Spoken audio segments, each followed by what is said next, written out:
let's hop into Nebraska football here a little bit because I mean, what else are we going to talk about? But we were talking earlier today. We were talking some yesterday about reframing this sort of bugaboo number of 9 wins for Nebraska football fans because I was trying to frame Nebraska's run from 1970 to 2000 as dominant in college football. And DB was pushing back because there's a lot of 9-win seasons in there that people weren't too happy about. Mitch is well aware. Which is fair. And so Saw a few of those years. My question to you is, what? It's his delivery. It's Mitch's delivery. It really is. Throw me off here, Mitch. That wasn't a joke, but hey, I know that's what I love. That's why it's funny. I saw a few of those. So, I mean, how long do you think an ascension to 9 wins, if Nebraska gets there under Coach Rhule, would actually keep fans satisfied? Oh, well, we saw what it did for Mike Riley, right? It lasted about a month into the next season. Yeah. It's about more than wins. It's about more, like Coach Osborne wrote, it's about more than winning. It's about how the program is structured and all that is happening behind the scenes. And I think it's part of the reason that Matt Rhule is so open to providing a window into his program, because he wants fans to get a sense that, things are being done in a way that should make Nebraskans and Nebraska fans proud. So yeah, ultimately you have to win games. But I think it comes down to more than that when you talk about the amount of leeway that he gets. So, not all 9-win seasons are created equal. And I think if Nebraska were to get to that level, say in 2025, it would be met with, great celebration. Also, 9 wins can get you close to the college football playoff now, which that's kind of been which wasn't the case when Nebraska was doing it every year for 30 consecutive years or 30 plus. But I mean, you also have to take into account the context of when it's happening in the history of the program. And when you go 7 years without getting to 6 wins, if you then find your way to 9, let's say there's a bridge season in between, and that's like this year, 2024, where you can get 7 or 8 maybe, then like 9 would be viewed as a lot of progress. It would be viewed as a long time coming. It would be viewed as closer to the ultimate prize, which is to play to play in the college football playoff. And then it would also be seen as like confirmation that all of these good things that people are being given access to view behind the scenes, all the people that Matt Rhule has hired who seem to be at the top of their profession, that they're actually producing what college football programs are judged by, and that's a winning team. So, Mitch, you said something in there about the way Matt Rhule gives a window into his program with some of his answers. And DB and I were talking earlier about how it seems like he says a lot of things kind of in passing or almost in jest that turn out to be really accurate. As you're kind of listening to him, whether it's, I know you were listening to our interview with him last week, which I appreciate, or his press conferences or whatever, he doesn't actually have any throwaway lines, does he? Because I've been trying to think about it. It seems that way. And every time I'm like, oh, it's kind of a throwaway line, it ends up being something important. I'm trying to think, I'm racking my brain here to think of something he's said that actually wasn't important. Has he, do you have to listen differently? Has he retrained you, or is it just, I mean, you've done this for so long, you have a style? I try to listen to everything that a coach is saying, but sometimes I fall into that trap where I stop and I'm doing something else. I'm reading something. There's a lot of multitasking going on sometimes during these press conferences, or if I'm listening to a radio, like something that you guys may have conducted.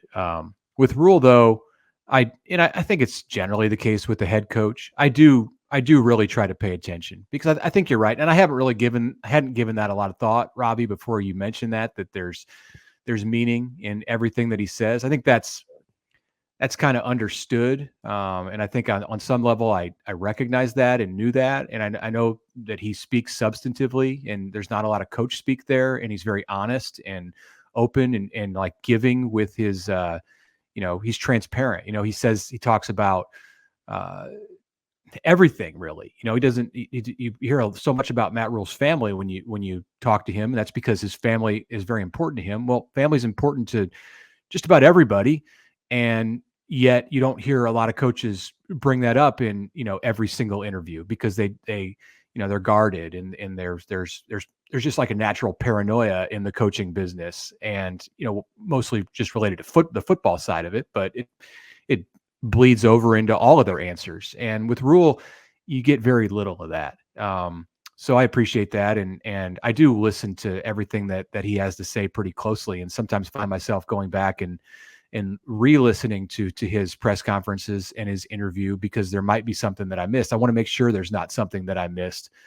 When I said that he gives a window into his program, I don't just mean with the access that he allows to himself and what he says in his answers. I'm talking about the access that he provides into other people in his program. And when I say that, like, I think that's why 9 wins would validate, some of what people believe that they know about his program. I'm not really talking necessarily about the stuff that Matt Rhule says when we hear from him. I mean, like the opportunity that he allows just regular Nebraskans to get to know the people and the effort that goes into it behind the scenes. Because look, for a generation at Nebraska, or more than a generation at Nebraska, I think people have understood and recognized that Nebraska was cutting edge in a lot of ways and was at the front of the college football world with its approach to strength and conditioning or nutrition or whatever recovery, whatever was important in that moment. And I think in like the Nebraska was always good, but I think in like through the process of like patting ourselves on the back as the community around Nebraska, like it, maybe we didn't quite look around enough, and Rhule's opened my eyes to that, because I think what he's done in like reshaping all of these areas is he has taken Nebraska to a place where it's very much at the top or close to it. And that's really important for people to know. I've got a story coming out tomorrow. I won't completely spill the beans on it, but it's on somebody who's behind the scenes at Nebraska and is just tremendously important to the Nebraska program. And this is a person that I heard Rhule and others just talk about over and over and over, to the point where it got me curious about what this person was doing. So I went because Rhule green lighted it. He said, "Yeah." I said, "I want to do this story," and he said, "Yeah, you should do the story. And let me tell you more about this person. They're the best that's out there." And that's why he went and hired this person. I don't. I'm trying not to give it away. I guarantee you, if you give me 2 guesses, I'm gonna get it. I'll say I got 2 people who I think it is, but that's fine. So I was in the new complex yesterday, and was like, for one, just kind of blown away by the interview that I conducted, and 2, it was the first time I'd been in those hallways, and it was very, very impressive to see. I'm just going to say this and leave this right here. This particular individual that I think we're talking about is an absolute boss too, given complete autonomy, and everybody in that place knows. like those are all accurate. It's grass in here, or it's like I am fascinated, because I hope it's who I think it is, Mitch, because I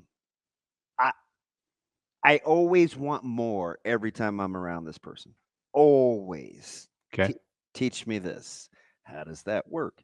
I want to know more about this. This is interesting. Like, it's fascinating. But Mitch, let me ask you something, because you're really One of the things that I appreciate about you, and it's funny because I laughed earlier on your delivery. Like I think a lot of times, um, how you disseminate information is kind of what makes you captivating, but also how you take it in, right? Because you're very deliberate, but you can things happen in your head quickly, and it happens a lot of different things when you're processing and you're seeing this machine known as Nebraska football try to move forward. What is it about the information that you've received since the offseason that doesn't allow us to talk or have concerns about some of the in-game stuff last year that we didn't like? Is it because of how he is in press conferences? Is it because he's disarming? Is it because he doesn't deflect? He's addressed he needs to get better there too. Why don't we talk about those things in your opinion? It's a good question. I think sometimes you get into the off season and you start to think more big picture. And so it is important to go back and say, hey, what happened in November? And realize that Nebraska did lose 4 consecutive games to end the season, and all of them kind of fell apart at the very end, whether it was one play or like a series offensively or defensively. And that's important stuff. That's big stuff. That's like, that needs to be fixed. I think, I feel confident that Nebraska under Matt Rhule is going to find a way to fix that because of what I've seen from him and like the way that he addresses issues that pop up. I don't think he pushes them aside and tries to minimize them. I think his tactic is to meet things head on. And I've talked about it, and this is the same thing regarding end of game. I've talked about it a lot. I've written about it, but one thing that really stood out to me, like throughout last season, like a big moment for me in watching him last season, was to see the way that he changed his approach to addressing that, and it was the way he addressed it publicly, but I think it was also reflective of the way that he addressed it internally. So Nebraska opens the season at Minnesota, and it loses in devastating fashion by falling apart on its last couple of offensive drives. And Rhule came out after the game and said there was a question about how this same kind of thing happened again. And Nebraska's like living in this recurring nightmare. And what do you think about that? And he was like, whoa, hold on. This is my first game. Like I haven't been here for that.